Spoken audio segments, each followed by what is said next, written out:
آپ کے property dealer سے گلے ضرور ہیں اور گلے بھی جائز ہے، لیکن آپ پراپرٹی ڈیلر کو اتنا گلہ بھی نہیں کر سکتے۔ آپ نے پراپرٹی ڈیلر کو پراپرٹی ڈیلر بنانے کے لیے کتنے کروڑ روپیہ خرچ کیا۔ آپ اپنے بچوں کو ڈاکٹر بناتے ہیں، 1.25 کروڑ روپیہ، 1.5 کروڑ روپیہ، 2.5 کروڑ روپیہ آپ خرچ کرتے ہیں۔ انجینئر بناتے ہیں، کتنے پیسے خرچ کرتے ہیں۔ ایک بچے کو آپ وکیل بناتے ہیں تو 5 سال تک آپ اسے پڑھاتے ہیں، اس کے بعد اسے پریکٹس کرواتے ہیں۔ یعنی کہ ایک بچے پہ منیمم اگر خرچ کر رہے ہیں تو 75 سے 80 لاکھ روپے خرچ کر رہے ہیں۔ لیکن پراپرٹی ڈیلر کون ہے؟ لاوارث۔ آپ کے گھر کا نالائق ترین بچہ جو اسکول نہ گیا ہو، جو مسجد نہ گیا ہو، جو معاشرے میں کوئی مقام نہ رکھتا ہو، وہ پراپرٹی ڈیلر ہے۔ جس کی دکان نہیں چل رہی، موچی کا تھڑا ہے، اس بیچارے کا کام نہیں چل رہا تو وہ پارٹ ٹائم پراپرٹی ڈیلر ہے۔ اسی طرح نائی کی دکان ہے، اگر وہ نہیں چل رہی تو پارٹ ٹائم پراپرٹی ڈیلر ہے۔ آپ دیکھیں گے کہ وہ گھر بھی بیچ رہا ہے، آپ دیکھیں گے کہ وہ گھر کرائے پہ بھی لگا رہا ہے اور آپ اس سے لے بھی رہے ہیں یہ۔ اور پھر آخر میں آپ بات کرتے ہیں کہ پراپرٹی ڈیلر حرام خور بھی ہے اور پراپرٹی ڈیلر کمیشن خور بھی ہے۔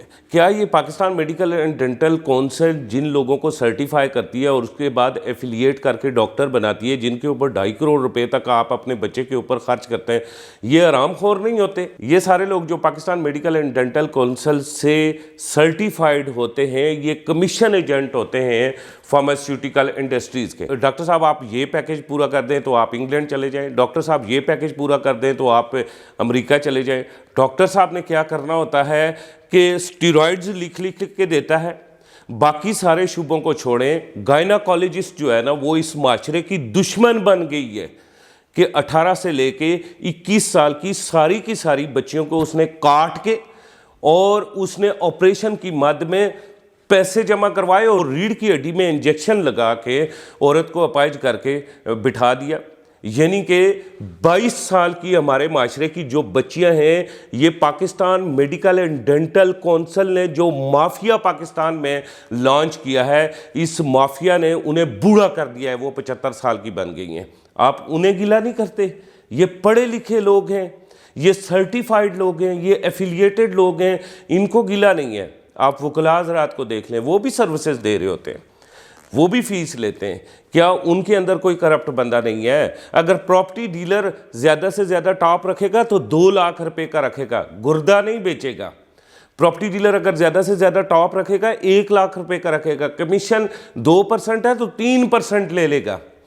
لیکن جہاں بھی یہ پڑھے لکھے بابو آئے ہیں نا پاکستان میں، میرے خیال میں جتنا پڑھے لکھے لوگوں نے پاکستان کو تباہ کیا ہے، اتنا ان پڑھ لوگوں نے پاکستان کو تباہ نہیں کیا۔ کیا پراپرٹی ڈیلر نے کبھی کینسر پھیلایا؟ ڈاکٹر پھیلا رہا ہے۔ دنیا بھر میں ڈاکٹر کے پیشے کو دیکھیں، مقدس شعبہ اسے کہا جا رہا ہے، اور یہ مقدس شعبہ پاکستان کے اندر کیا کر رہا ہے؟ دنیا بھر میں صرف بیماری ڈائیگنوز کرتا ہے، دوائی جو ہے وہ فارماسسٹ لکھتا ہے۔ پاکستان میں فارماسسٹ کی کوئی ویلیو ہی نہیں ہے، کیونکہ ڈاکٹر نے پہلے بننے سے پہلے ہی ٹھیکہ مارا ہوتا ہے فارماسیوٹیکل کمپنیوں کے ساتھ، اور وہ خود اسٹیرائڈز لکھ کے دے رہا ہوتا ہے۔ آپ 80% پاکستان کے ڈاکٹرز کو دیکھیں، یہ مافیا بن چکے ہیں، اور اسی ینگ ڈاکٹر اور اولڈ ڈاکٹر ایسوسیشن ہم دیکھ رہے ہیں، یہ مافیا کی ایسوسیشن سے۔ لہٰذا آپ پراپرٹی ڈیلر کو گلہ نہیں کر سکتے، کیونکہ جب آپ کے گھر کا جو پراپرٹی ڈیلر بنا نا، وہ سب سے نکما بچہ تھا، اس کے اوپر آپ نے ٹکا نہیں لگایا، اس کی آپ نے تربیت نہیں کی، اسے آپ نے تعلیم نہیں دی، اور حکومت نے اسے آن نہیں کیا، کوئی حکومت نے اس کے لیے اتھارٹی نہیں بنائی اسے انڈورس کرے اور وہ سرٹیفائیڈ ہو۔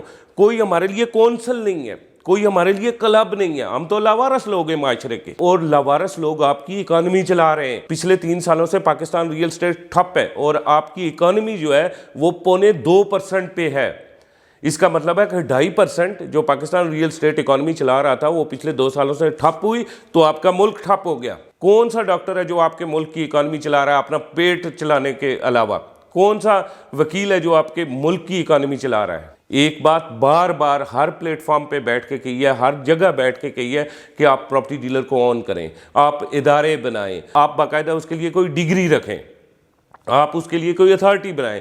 یہ اگر نہیں بناتے، ریرا نہیں بن رہا، Pakistan real estate authority Pakistan میں نہیں بن رہی، کیونکہ مافیا اتنا سٹرانگ ہے۔ حکومت نے 2013 میں اسے تشکیل دیا تھا، آج 2026 آنے کو ہے یار، 13 سال گزر گئے ہیں۔ اسحاق ڈار صاحب نے 2013 میں جو کام اچھا کیا تھا، اب دوبارہ سے اسحاق ڈار صاحب نائب وزیر اعظم بیٹھے ہوئے ہیں، لیکن افسوس کے ساتھ ریرا نہیں بن رہا۔ اس لیے جو آپ لوگ کہتے ہیں کہ پراپرٹی ڈیلر کمیشن خور ہے یا ٹاپ رکھتا ہے یا آرام خور ہے، میرے خیال میں یہ ہمارے معاشرے کا المیہ ہے۔ پراپرٹی ڈیلر تو بیچارہ ان پڑھ ہے، لاوارث ہے، لیکن جو آپ کے پڑھے لکھے لوگ ہیں، جن کے لیے اتھارٹیز موجود ہیں، جن کے لیے کونسلز موجود ہیں، پاکستان کا آئین، لا، قانون، ہر چیز موجود ہے، وہ لوگ بھی تو آرام خور ہیں۔ ان کو آپ آرام خور نہیں کہتے، کہ نا انہیں بھی برابری کریں نا، اور پراپرٹی ڈیلر کو اس کے رائٹس دیں نا۔